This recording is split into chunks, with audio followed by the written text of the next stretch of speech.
Assalamualaikum warahmatullahi wabarakatuh. Selamat pagi menjelang siang anak-anak semuanya. Alhamdulillah pada hari ini kita kembali untuk melaksanakan kegiatan pembelajaran secara daring.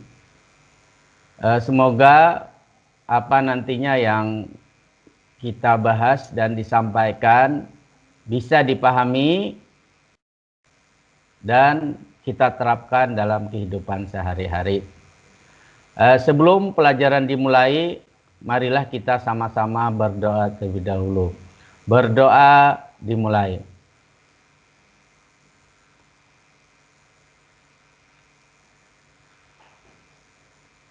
Selesai.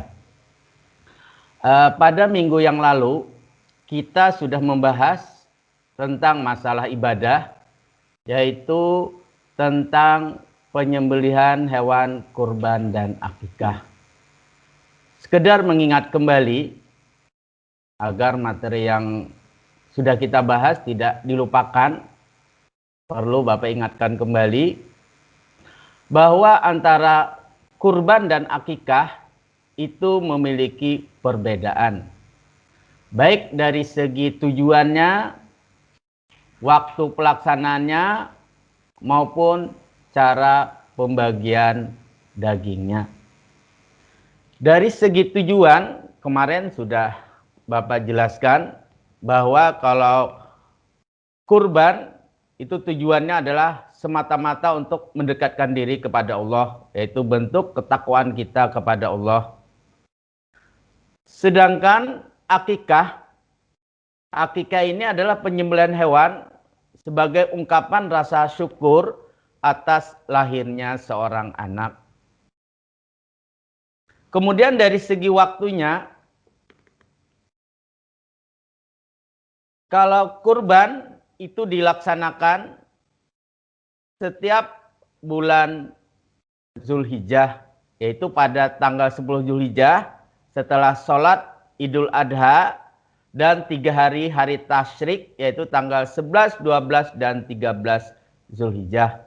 Batas waktunya yaitu dimulai setelah sholat Idul Adha tanggal 10 Zulhijjah dan berakhir tanggal 13 Zulhijjah sebelum matahari terbenam atau waktu sholat maghrib.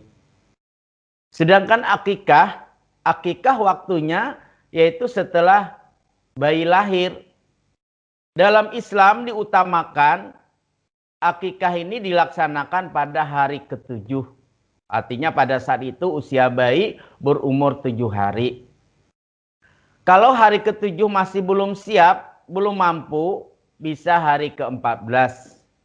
Kalau hari ke-14 tidak bisa hari ke-21. Jadi ada 3 waktu yang diutamakan. Yaitu hari ke-7 artinya usia anak berumur 7 hari, atau hari ke-14 usia anak 14 hari, atau 21. Dan paling lambat sebelum anak balik. Jadi batasan akikah itu sebelum anak balik. Kemudian cara pembagian dagingnya untuk kurban dibagikan dagingnya masih dalam keadaan mentah. Artinya setelah hewannya dipotong, dibersihkan, dibagi-bagi, maksudnya dibersihkan, ya, kemudian dibagi masih dalam keadaan mentah. Sedangkan akikah ini dagingnya dibagikan dalam keadaan sudah dimasak. Nah, kemarin ada di antara siswa yang SMS katanya, bagaimana Pak cara membagikan dagingnya dalam keadaan sudah dimasak? Nah, caranya banyak. Bisa kita bagikan dengan cara misalnya kita langsung adakan syukuran di rumah sekalian pemberian nama sang bayi tersebut. Nah, jadi biasanya orang pada saat memberi nama bayi yang baru lahir itu sekalian akikah. Jadi daging akikah itu sekalian sebagai hidangan. Jadi tidak lagi dibagi dari rumah ke rumah. Jadi langsung makan bersama di rumah pada saat pemberian nama, dan disunahkan dipotong rambutnya pada saat pemberian nama tersebut. Atau misalnya kalau akikahnya itu misalnya dilakukan setelah pemberian nama, bisa saja kita masak dagingnya, kita buat nasi kotak, kita antar dari rumah ke rumah atau dibagikan ke tetangga atau ke panti-panti. Nah, itu yang penting dagingnya sudah dimasak. Nah, inilah diantara sekilas kesimpulan gambaran tentang materi kita pada minggu yang lalu. Nah, pada hari ini kita akan membahas tentang sejarah, yaitu dengan tema menelusuri tradisi Islam di Nusantara.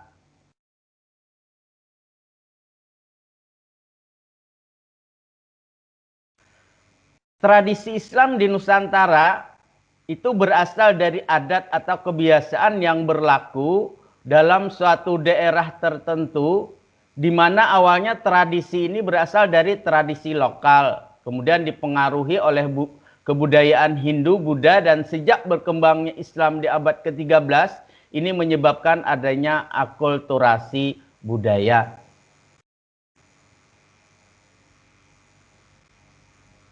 Yang pertama itu ada tradisi Nusantara sebelum Islam. Nah, jadi sebelum Islam datang itu sudah ada juga tradisi Islam tradisi di Nusantara. Artinya tradisi ini bukan hanya ada pada saat Islam datang, tapi sebelum Islam juga sudah ada. Jadi jauh sebelum Islam masuk dan berkembang di Nusantara, masyarakat telah memiliki keragaman budaya dan tradisi. Bahkan sebelum agama Hindu atau Buddha masuk ke Indonesia, masyarakat telah memiliki kepercayaan kepada benda-benda alam dan roh nenek moyang. Contohnya misalnya ada ritual sebelum melaksanakan hajatan atau ritual kelahiran, kemudian ritual perkawinan, hingga adanya ritual kematian seseorang. Ini tradisi sudah ada sejak sebelum Islam datang. Yang kedua ada akulturasi budaya Islam. Islam sesungguhnya membuka diri terhadap budaya-budaya dari luar Islam. Nah, jadi bukan hanya budaya Bedi itu datang dari Islam, ya harus dari Islam tidak. Jadi dari luar Islam juga boleh, dengan syarat itu harus memenuhi prinsip-prinsip sebagai berikut. Di antaranya budaya-budaya di luar Islam yang bisa kita terima itu, yaitu tidak melanggar ketentuan hukum halal dan haram. Apa itu contohnya? Ya misalnya ada tradisi nyambung ayam dengan berjudi. Nah, itu nyambung ayam tapi dengan uang, artinya siapa kalah bayar. Ini sudah melanggar larangan-larangan dalam Islam. Nah, seperti ini itu tradisi juga, ya, tradisi nyambung ayam. Tapi itu dalam Islam dilarang selama itu menggunakan uang atau dianggap judi. Kemudian yang kedua, mendatangkan maslahat atau kebaikan dan tidak menimbulkan mudarat atau kerusakan. Nah, jadi selama adat atau tradisi tersebut tidak melanggar aturan agama, tidak ada larangan tentang halal haram, kemudian mengandung kebaikan dan menghindari daripada kerusakan, maka bisa kita terima. Kemudian juga prinsip yang lain itu harus sesuai dengan prinsip al-wala, yaitu kecintaan yang hanya kepada Allah Subhanahu wa taala dan apa saja yang dicintai Allah, dan al-bara, yaitu yang artinya berlepas diri dan membenci dari apa saja yang dibenci oleh Allah. Jadi kita menghindari hal-hal yang tidak disukai oleh Allah dan melestarikan apa saja yang disukai atau yang diperintahkan oleh Allah. Seni budaya Nusantara yang telah mendapat pengaruh dari ajaran Islam itu diantaranya ada nama-nama bulan dalam penanggalan Jawa. Kemudian seni budaya masjid. Kemudian seni ukir dan kaligrafi. Kemudian ada juga seni tari, seni musik, seni pertunjukan, seni sastra, dan kesenian debus. Nama-nama bulan dalam penanggalan Jawa yang sudah masuk dalam tradisi Islam di Nusantara, itu misalnya pada bulan pertama itu ada namanya bulan Muharram. Nah, namun dalam penanggalan Jawa itu disebut bulan Muharram itu bulan Sura. Kemudian dalam bulan Islam itu ada bulan Safar. Sedangkan dalam penanggalan Jawa itu disebut Safar, hanya beda sedikit ya. Safar, Sapar. Kemudian dalam bulan Islam itu ada Rabiul Awal. Nah, kalau dalam bulan penanggalan Jawa itu disebut bulan Mulut. Kemudian ada juga Rabiul Akhir. Jadi Muharram, Safar, Rabiul Awal, Rabiul Akhir, Jumadil Awal, Jumadil Akhir, Rajab, Sya'ban, Ramadan, Dzulqa'dah, Dzulhijjah. Nah, kalau Jumadil Awal itu kalau dalam bulan penanggalan Jawa sama namanya Jumadil Awal. Jumadil Akhir juga sama Jumadil Akhir. Nah, kalau Rajab itu bulan dalam penanggalan Jawa disebut Rajab. Kemudian kalau bulan Ramadan itu penanggalan Jawa itu disebut bulan Pasa. Bulan Syawal sama Syawal. Kemudian Dzulqa'dah dalam penanggalan bulan Jawa itu disebut bulan Apit. Sedangkan Dzulhijjah itu besar. Kemudian seni bangunan masjid. Wujud akulturasi terlihat dalam bangunan masjid kuno, yaitu dilihat dari bentuk bangunan, menara, dan letak masjid. Nah, ini juga merupakan tradisi.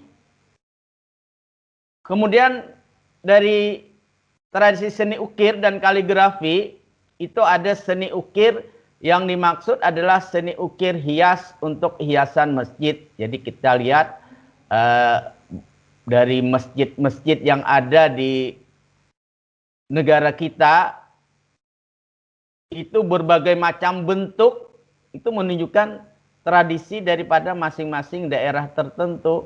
Jadi berbagai macam bentuknya, ya, kemudian ukirannya. Sedangkan kaligrafi adalah seni menulis indah huruf-huruf Arab dan ayat Al-Quran atau hadis. Jadi kalau kaligrafi itu tulisan-tulisan indah yang biasa kita lihat dan diperlombakan juga dalam upacara-upacara hari besar Islam. Itu ada lomba kaligrafi, yaitu menulis tulisan indah, huruf-huruf Arab atau ayat-ayat Al-Quran atau hadis. Kemudian ada seni tari. Seni tari yang dimaksud adalah bentuk-bentuk tarian yang berkaitan dengan bacaan sholawat. Misalnya seni rebana yang diikuti dengan tarian zepen. Nah, tarian yang mengiringi musik kasidah dan gambus. Nah, itu tarian-tarian yang mungkin yang sudah berkembang di negara kita, ya, yang berpengaruh pada tradisi Islam. Kemudian seni musik. Seni musiknya dalam yang berpengaruh dengan Islam itu adalah seni musik, ada rebana, ada hadrah, ada qasidah, nasyid, dan gambus yang melantunkan lagu-lagu dengan syair Islami atau salawat-salawat Nabi. Nah, ini juga sekarang sedang berkembang di negara kita. Ya, kita sering mendengar lagu-lagu orang menyanyikan lagu-lagu dengan membaca salawat Nabi. Kemudian ada juga seni pertunjukan. Seni pertunjukan adalah pertunjukan wayang kulit yang merupakan perpaduan kebudayaan Jawa dan unsur keislaman. Ada juga seni sastra. Jenis-jenis karya sastra yang sesuai dengan ajaran Islam diantaranya adalah babat, yaitu dongeng yang sengaja diubah sebagai cerita sejarah. Kemudian ada juga hikayat, yaitu cerita atau dongeng yang biasanya penuh dengan keajaiban dan keanehan. Ada juga jenis sastra yang disebut dengan suluk, yaitu kitab-kitab yang menguraikan soal tasawuf. Kemudian yang terakhir itu ada kesenian debus, yaitu kesenian debus difungsikan sebagai alat untuk membangkitkan semangat para pejuang dalam melawan penjajah atau seni bela diri.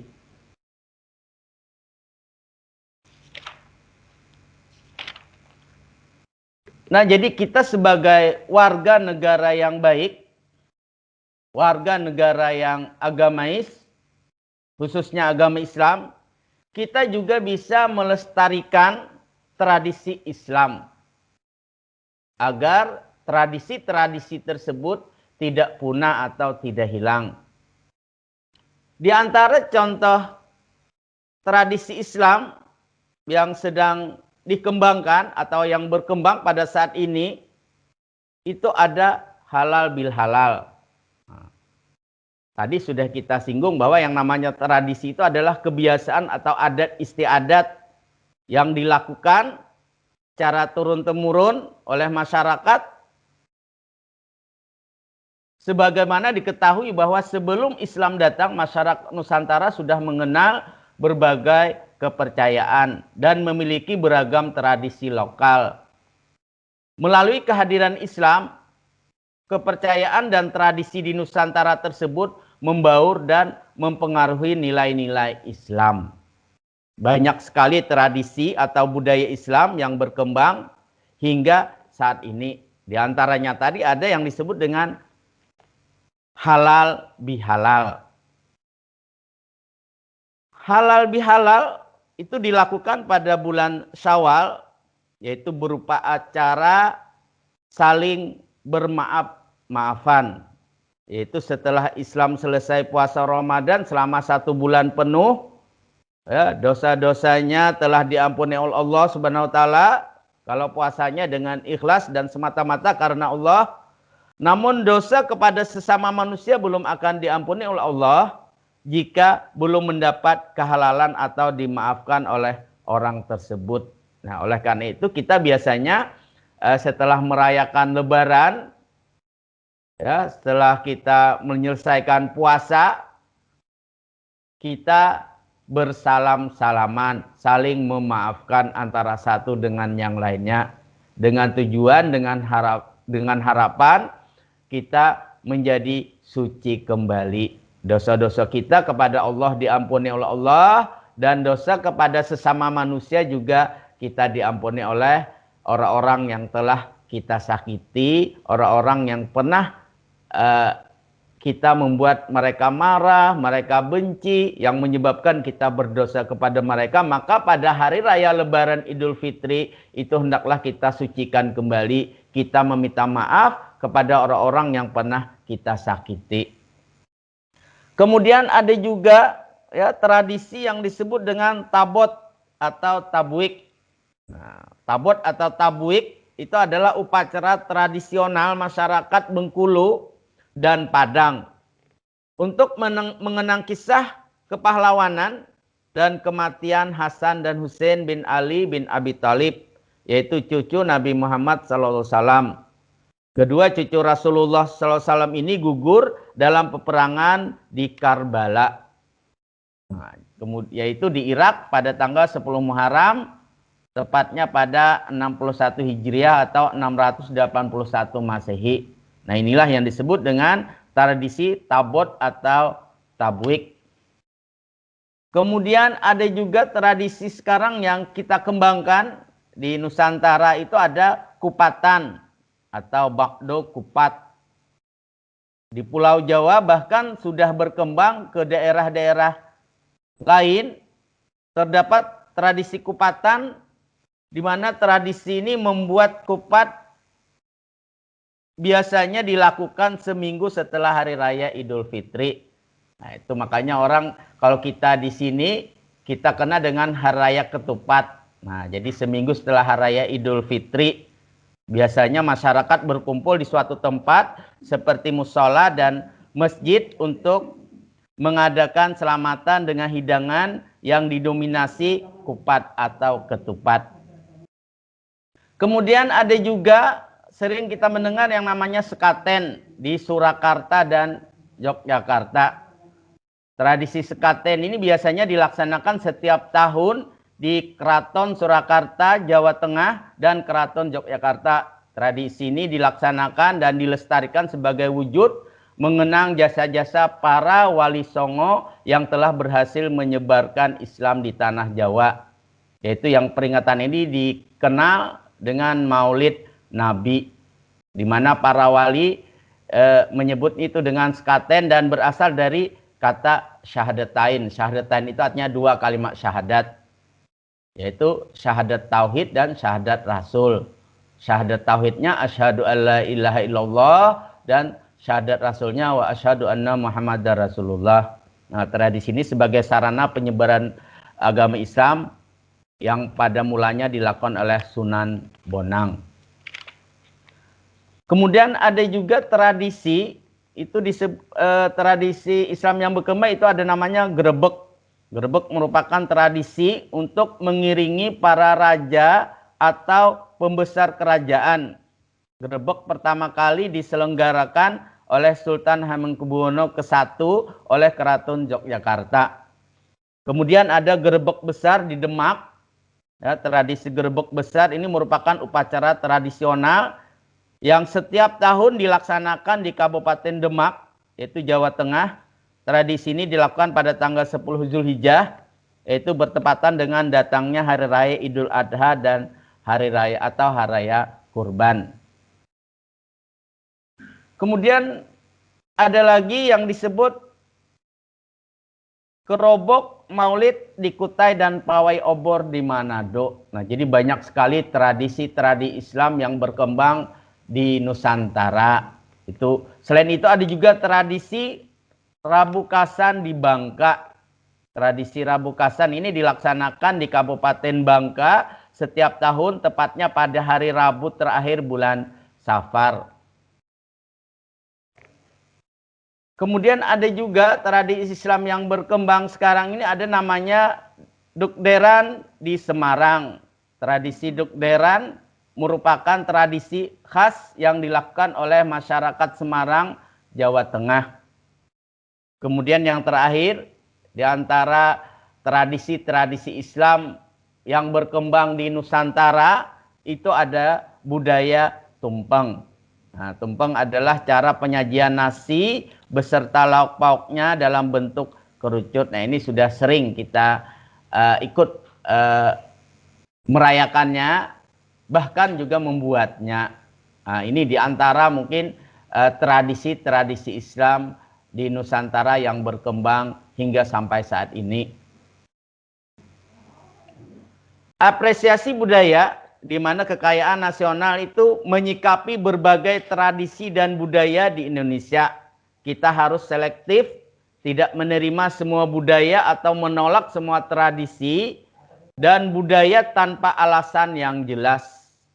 Standar kebenaran yang digunakan adalah Al-Quran dan hadis. Jika bertentangan dengan Islam dan berbau syirik, harus ditinggalkan. Nah, jadi kita juga tidak bisa langsung menerima semua tradisi-tradisi yang berkembang sekarang ini. Jadi kita lihat dulu, ya, apakah sesuai dengan ajaran agama Islam atau tidak, khususnya Al-Quran dan hadis. Ya, karena dasar daripada hukum Islam itu ada di Al-Quran dan hadis. Al-Quran adalah kalam Allah, hadis adalah penjelas daripada Al-Quran. Nah, jadi jangan sampai tradisi-tradisi yang berkembang sekarang ini berbau syirik, ya, atau artinya sudah menyimpang daripada ajaran-ajaran agama Islam. Nah, jadi makanya harus kita saring, ya. Jadi kita yang baik-baiknya kita lestarikan, ya, yang tidak baiknya kita buang. Jadi tradisi-tradisi yang berkembang di negara kita itu tidak mesti harus berasal dari Islam. Tradisi di luar Islam juga boleh kita terima, bisa kita kembangkan dengan syarat tadi harus sesuai dengan prinsip-prinsip dalam Islam. Artinya tadi tidak bertentangan dengan ajaran agama Islam.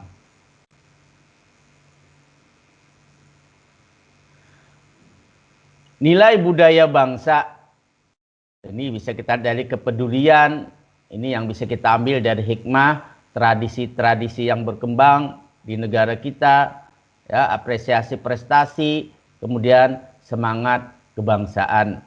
Nah, jadi setelah kita membahas tentang sejarah tradisi Islam di Nusantara, maka melihat kemajuan negara kita sekarang, kita harus betul-betul selektif dalam memilah dan memilih mana yang harus kita kembangkan dan mana yang harus kita hindari dan kita buang dan tidak perlu kita ikuti. Artinya kalau sampai tradisi itu bisa merusak daripada budaya Islam, bisa menyimpang dari ajaran Islam, maka jangan sampai kita ikuti. Nah, ini mungkin sekilas sekedar materi kita hari ini, dan perlu Bapak ingatkan kembali, ya, ini sekaligus sebagai pesan, ya, bahwa tidak lama lagi kita sudah ulangan penilaian tengah semester. Nah, tadi juga sudah disampaikan pada pertemuan pertama dan kedua tadi bahwa pada bulan depan kita sudah penilaian tengah semester. Itu berarti kalian tidak bisa lagi santai, ini khusus kelas 9 karena kalian sudah kelas 9. Itu berarti tidak lama lagi akan ujian. Oleh karena itu, tugas-tugas yang diberikan oleh Bapak Ibu guru itu jangan sampai menumpuk, jangan sampai ditunda-tunda. Artinya kalau ada waktu kosong langsung saja dikerjakan. Ini tidak. Bapak lihat agama saja itu yang sudah Bapak posting soal-soalnya 2 bulan yang lalu, itu sampai sekarang masih ada yang belum mengerjakan. Itu baru pelajaran agama. Itu tugas 1. Tugas apalagi tugas 2, apalagi tugas 3. Nah, itu baru 1 pelajaran. Belum lagi pelajaran yang lain. Kalau tugas-tugas itu tidak kalian kerjakan, lalu dari mana nanti Bapak Ibu guru mengambil nilai? Ya. Sedangkan kita belum ada tatap muka. Nah, jadi tolong sekali lagi Bapak sangat mengharapkan, khususnya kelas 9 karena sebentar lagi kalian mau ujian. Jadi tolong diselesaikan tugas-tugas, selesaikan tugas-tugasnya. Semua pelajaran yang sudah diposting di Google Classroom itu segera mungkin diselesaikan sebelum penilaian tengah semester. Tadi Bapak sudah sempat nanya, ya, soal-soal penilaian tengah semester itu mengarah pada soal-soal ujian sekolah. Nah, jadi nanti kalian bisa pelajari, ini khusus kelas 9 ya. Jadi untuk menghadapi penilaian tengah semester, kalian pelajari lagi dari semester pertama, semester 1 dan semester 2. Begitu juga materi-materi kelas 7 dan 8. Nah, jadi kisi-kisinya itu mengarah kisi-kisi ujian sekolah. Jadi materinya kelas 7, 8, dan 9 itu dipelajari kembali biar tidak lupa. 50% kita ambil dari materi kelas 9, 25% kelas 7, dan 25% kelas 8. Ya, nanti setelah PTS itu waktunya tidak lama lagi kalian akan ujian. Nah, jadi kalau kalian tidak dari sekarang mengerjakan soal-soal, nanti kalian bisa jadi stres, bingung sendiri. Karena ini akan menyusul, setelah ini Bapak akan beri lagi tugas penilaian harian yang keempat. Nah, karena hanya dari tugas-tugas dan penilaian inilah kita bisa mengambil dasar untuk penilaian rapotnya nanti. Ya. Jadi sekali lagi Bapak ingatkan, kalau ada nilainya yang bermasalah, yang kurang bisa dikerjakan ulang. Ini khusus pelajaran agama. Pelajaran agama kalau merasa nilainya kurang, nanti kalau misalnya Bapak beritahu siapa-siapa yang nilainya kurang, kalau kalian tidak bisa melihat berapa nilainya, nanti Bapak beritahu ke wali kelasnya untuk diperbaiki. Jadi yang nilainya kurang dari KKM itu bisa mengerjakan ulang. Tapi kalau sudah tuntas, sudah cukup, tidak perlu lagi. Ya. Nah, ini mungkin yang bisa Bapak sampaikan untuk pelajaran hari ini. Tetap semangat dan jaga kesehatan. Ingat, selalu mencuci tangan, menjaga jarak, dan memakai masker pada saat kalian keluar rumah. Ya. Demikian yang bisa Bapak sampaikan untuk pelajaran hari ini. Lebih kurangnya mohon maaf. Wabillahi taufiq wal hidayah. Wassalamualaikum warahmatullahi wabarakatuh.